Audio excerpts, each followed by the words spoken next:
What's going on, guys? Welcome to the channel. We have Najar Offroad, aka Jonathan.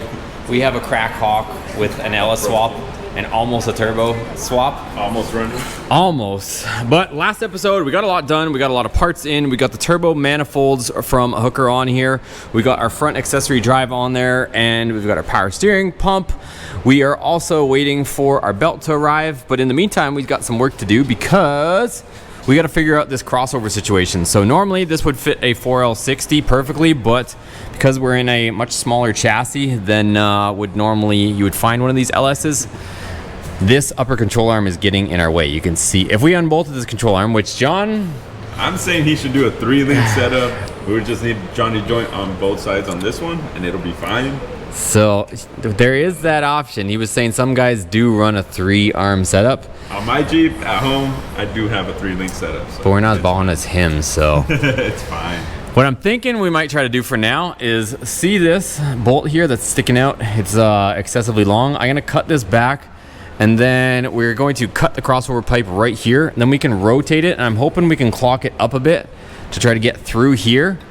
And then we're gonna have to cut some pie shapes and try to get that all integrated in there. So that is the plan. Our crossover pipe's over here on the bench. So it's right here. I'm gonna cut it probably about here, and then we'll try clocking this and see how we do. What do you think, John? Oh, we're getting there, baby. Hey, let's see. Show him what you did.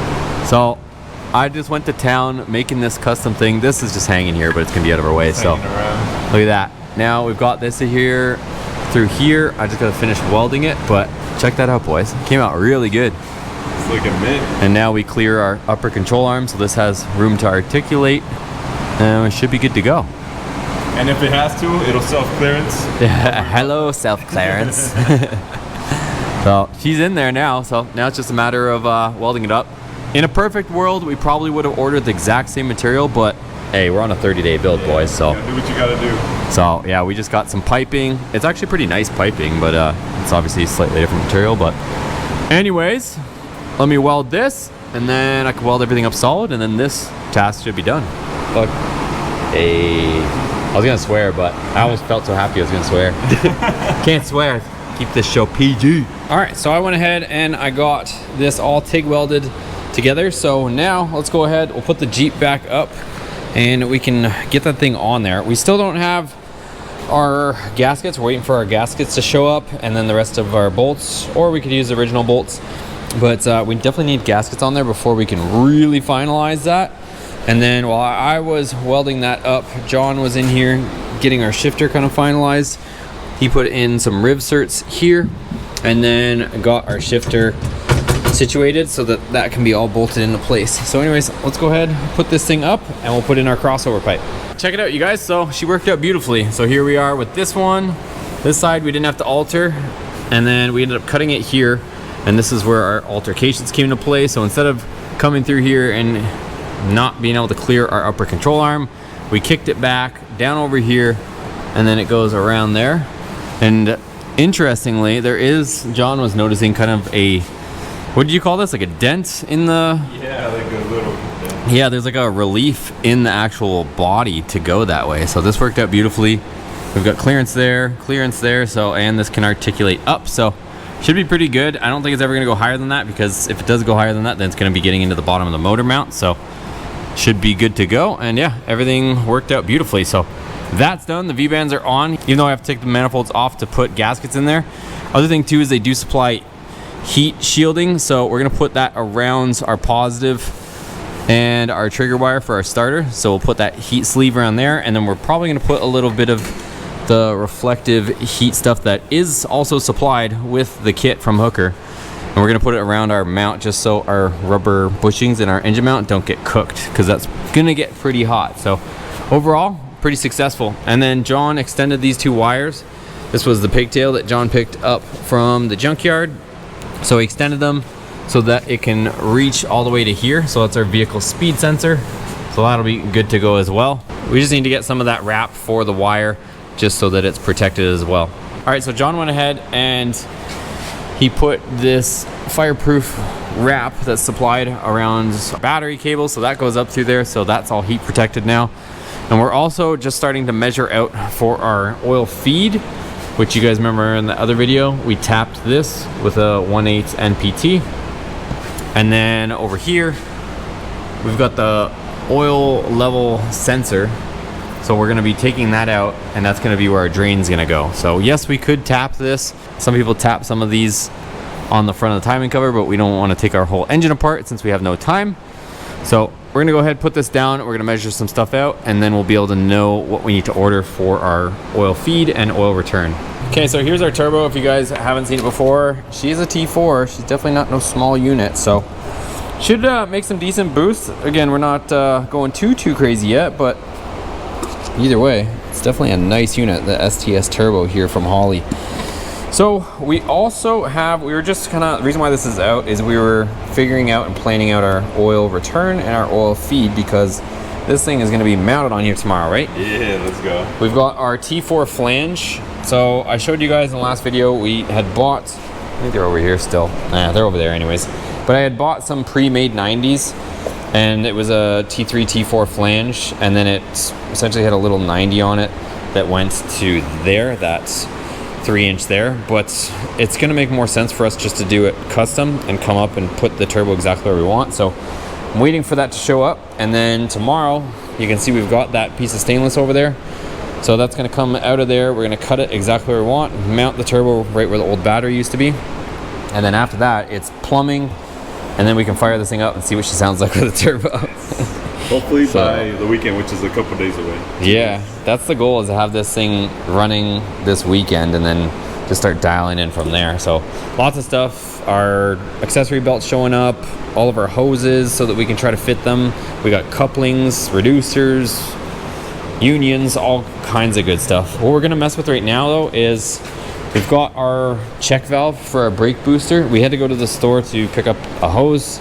Not really a big thing to install, but just another piece to this whole puzzle. So that'll go in there.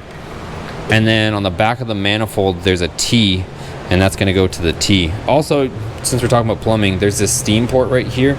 So we do have a Holley steam port kit, but right now, we're just, the less I have to touch on this thing, the better. So if we get a chance, we're definitely gonna run that, but that runs underneath.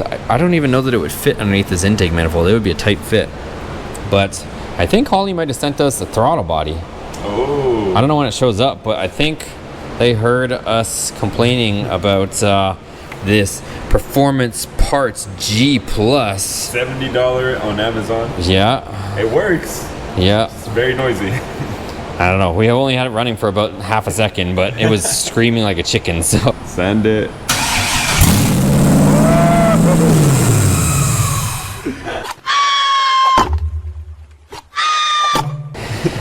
anyways, let's throw this on. We'll see what else we get into. Okay, so there we go. John got our vacuum line for our brake booster in, and you got the cover here too for the power. Yeah. The starter. Yeah, so that's what it looks like coming out the top. Pretty much though. What do you think, John? We're just waiting for parts. We're waiting for parts again.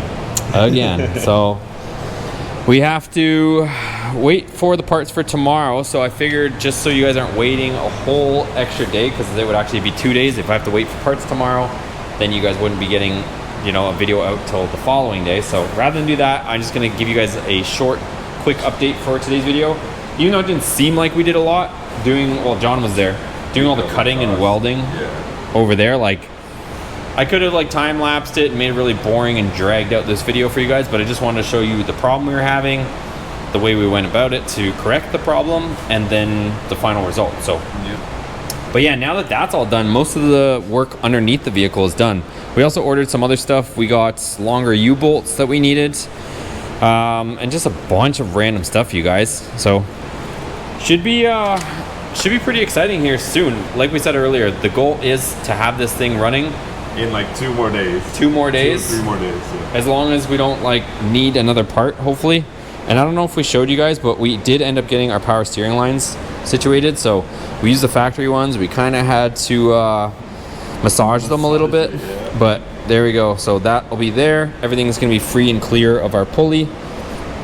And once we get the belt, then we can put the belt on and route it around. So the other thing too is we gotta figure out, we're gonna put our intercooler here. We're gonna try to put it behind the factory grill. We're gonna see if we have enough room. So we'll see if that happens. If not, then it's gonna go below. And then we gotta map out trying to get our intercooler piping into this engine bay, because one of them's gonna come across here into our throttle body. The other one's gonna come out of the turbo into our intercooler and across the front. So we got a lot, but we're gonna keep reminding you guys, LS Fest, we will be there this year with a booth. Mo Party also. With merch, stickers, hats, key tags, t-shirts, shirts, yeah, hearts, shirts. all sorts of stuff. So we will be there. Come see us. You can see the builds. You can take a build home with you if you want.